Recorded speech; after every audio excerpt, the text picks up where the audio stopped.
Your Excellency President Kufuor, outgoing Chairperson and President of Ghana, Your Excellency the Chairperson of the African Union and President of the United Republic of Tanzania, President Kikwete, Your Excellency the Chairperson of the African Union Commission, Professor Alpha Pulnare, Excellencies, Heads of States and Governments, distinguished ladies and gentlemen, I am fortunate in the sense that just before I got up to speak, within 10 minutes, the light went out twice.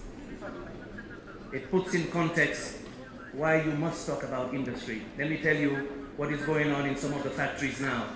When the power goes out twice like that, within 10 minutes, if you have a food line, you have to dump everything on that food line because everything is timed. That's lost to the company. If the power goes out like that in a textile mill, that fabric is inferior quality because it leaves a line on the fabric, so you are not competitive. I speak to you today as a son of the soil, not as a UN diplomat, so I'll be frank with you. When you say we are doing well, reasonably well, in industry, in a globalized competitive world, the question is compared to whom? If you're growing at 2% and your population is growing at 3% and other regions are growing at 9%, are you really doing well or are you treading water?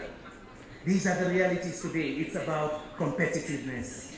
We compete or we die. We compete or we become irrelevant. Why is it urgent? Why should we talk about this today and not later? It is estimated that the African population will hit 1.4 billion by 2030, 1.9 billion by 2050. It is estimated also by Habitat that by 2030, half of our population will live in the urban areas. Think about that for a moment.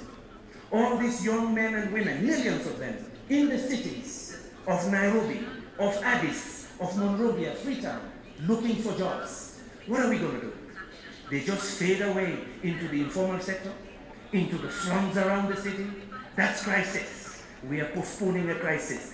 When we look at poverty alleviation, we Africans should redefine it. We should be talking about wealth creation, private sector wealth creation. That's the key. That's why you must talk about this. I was told by a foreign journalist, Dr. Yunkela, do you really think the leaders will listen to you?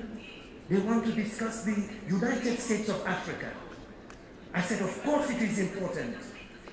I am one of the young generation of Africa. I want to see a United States of Africa, but it has to be based on sound economy. When I talk about industry of the future, I'm not asking you, Your Excellencies, to practice the old industrialization, the classical industrialization. Today, it is about building competitiveness. I have to speak frankly to you. So first message, competitiveness. Let us create our own competitiveness. Let us not rely on commodity. Second message, we should avoid what Ali Masrur, our economist, called 20 years ago. I was still a graduate student. The Garden of Eden syndrome.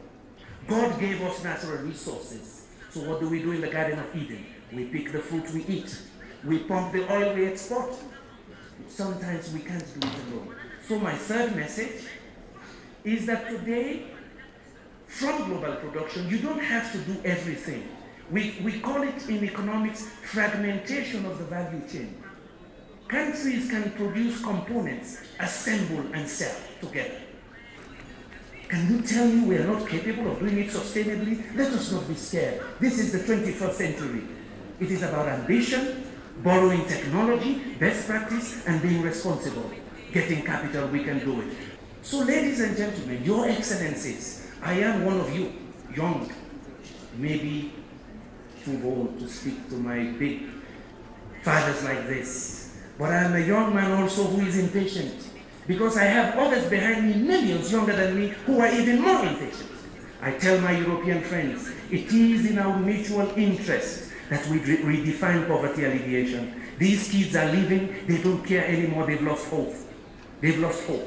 What do we say to these young men and women? You know, everybody loved us in 2008. We were going to all the summits, and we sold all the iron ore and the oil.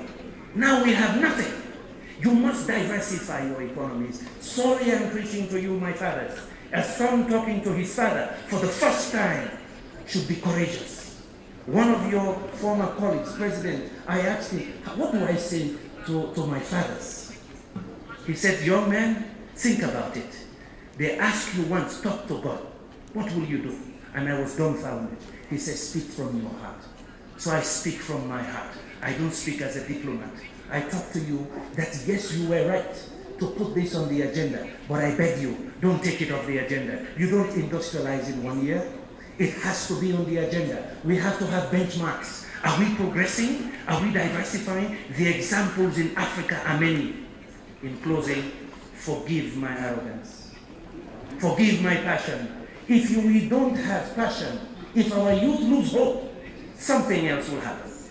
They have to be angry like me, not at you, but angry at our condition.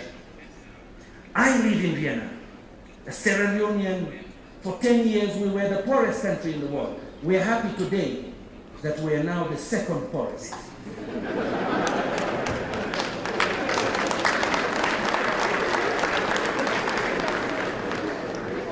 I went to undergraduate university 25 years ago. Many times we did not have light and water.